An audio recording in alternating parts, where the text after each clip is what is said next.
मी संदीप नेमळेकर. माझ्या कवितेचं नाव आहे शहीद होत आहे हवामान.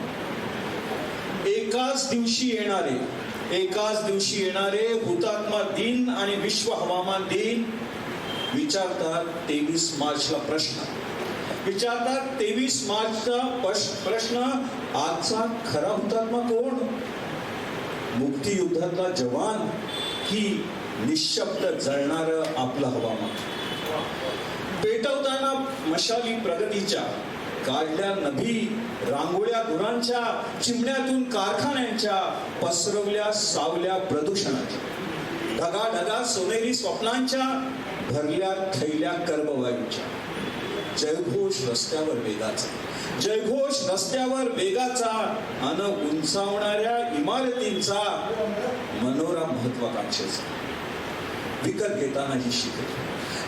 घेताना ही शिखरे किमतीवर श्वासांच्या. कोणी पडलेले मोजले का घाव छातीत हवामानाच्या? करून कत्तल वनांची उभारली स्मारके विकासाची. मात्र कणत थेंब पावसाचे रडत रडत सांगायचे, झालंय आमलं माझे भक्ष्य मी तुमच्या धुराचे. वितळले बर्फ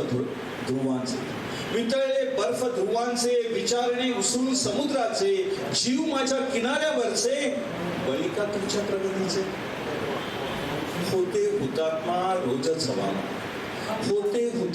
रोजच हवामान. न ध्वज न तिरंगा न सन्मान. लाटामध्ये केवळ उष्णतामान, हिश्यांचे मूक बलिदान.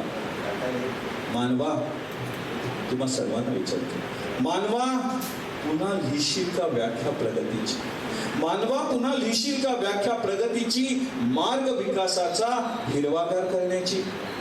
निसर्गाशी युद्ध नव्हे तर संवाद साधण्याची.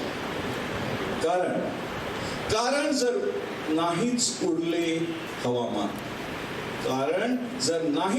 हवामान, तर करणार साजरा हुतात्मा दिन कोणासाठी आणि कोण? कारण नाहीच उरले हवामान, तर करणार साजरा हुतात्मा दिन कोणासाठी आणि कोण? धन्यवाद.